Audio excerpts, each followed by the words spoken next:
देश में कोरोना की बढ़ रही स्थिति के चलते हर किसी व्यक्ति के मन में एक ही सवाल है कि आखिर देश में कोरोना की वैक्सीन कब आएगी। आज हम पंजाब मॉडर्न न्यूज़ पर आपके साथ स्पेशल प्रोग्राम के माध्यम से आपको कोविड-19 यानी कोरोना वैक्सीन संबंधी विषय पर बात करेंगे।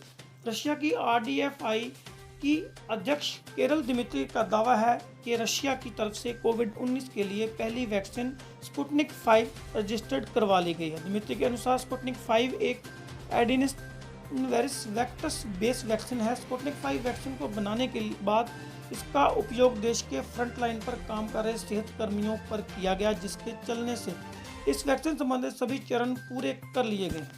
अब दूसरा सवाल यह है कि ये वैक्सीन भारत में कब लॉन्च की जाएगी। रशिया का कहना है था कि वह इस वैक्सीन को बनाने के लिए भारत से साझेदारी करेंगे।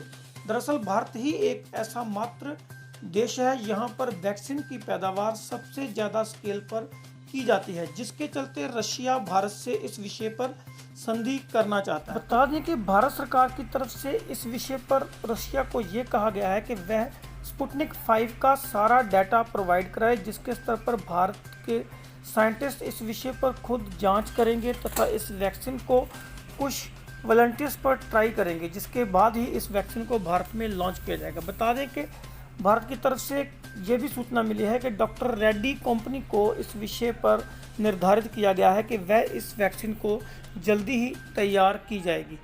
समाचार ये भी है कि बीते दिनों प्रधानमंत्री नरेंद्र मोदी जी की तरफ से बैठक में कोरोना के टीके विकसित करने के लिए कार्यक्रम से जुड़े राष्ट्रीय स्तर के विशेषज्ञों की टीम ने टीके के भंडार, वितरण और प्रबंधन का प्रवास भी इस बैठक में रखा था। नीति आयोग के सदस्य डॉक्टर VK पॉल के नेतृत्व वाली टीम द्वारा बनाए गए प्रस्ताव के अनुसार टीका बनने के बाद पहले चरण में देश की 23% आबादी को कवर किया जाएगा।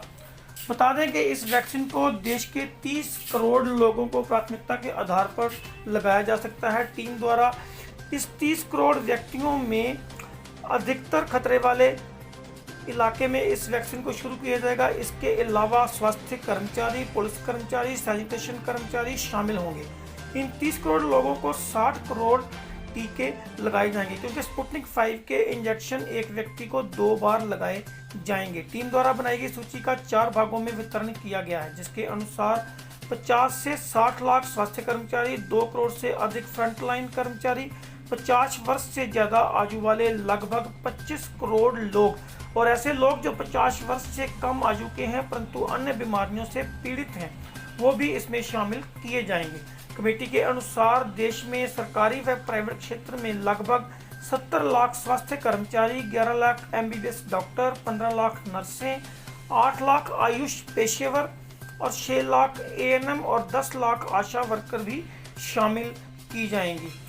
इसके अलावा बात अगर रशिया की जाए तो रशिया की तरफ से हाल कुछ दिन पहले स्पुतनिक 5 के बाद एक और वैक्सीन का अपडेट दिया गया है। रशिया का कहना है कि उसकी तरफ से एक और वैक्सीन भी लॉन्च की गई है, जिसका नाम एपी कोरोना रखा गया है, जिसको भी रजिस्टर्ड करवा लिया गया। सरकार ने इस वैक्सीन को मंजूरी भी दे दी है। रूसी राष्ट्रपति व्लादिमीर पुतिन ने घोषणा की है कि रूस ने अपनी दूसरी कोरोना वैक्सीन एपीवा कोरोना को रजिस्टर्ड कर लिया गया। स्पुतनिक 5 के बाद रूस ने शुरुआती ट्रायल के बाद कोविड-19 की दूसरी वैक्सीन को मंजूरी दी है। उन्होंने ये भी कहा कि अब पहली और दूसरी वैक्सीन के प्रोडक्शन के लिए भारत से संधि की जा सकती है। बता दें कि दूसरी वैक्सीन को साइबेरिया स्थित वेक्टर इंस्टीट्यूट ने बनाया है, जो पेप्टाइड पर बेस्ड है।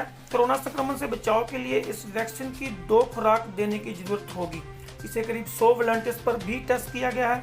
जानकारी के मुताबिक इस वैक्सीन का 2 महीने तक ट्रायल भी किया जाएगा और 2 सप्ताह पहले इसकी शुरुआत स्टडी के पूरे होने के बाद इसे मंजूरी दी गई है। हालांकि वैज्ञानिकों ने इस स्टडी के रिजल्ट अभी प्रकाशित नहीं किए गए हैं, परंतु इन सब प्रयासों के चलते उम्मीद है कि जल्दी ही भारत में भी लोगों को इस विषय पर वैक्सीन पर्याप्त हो जाएगी।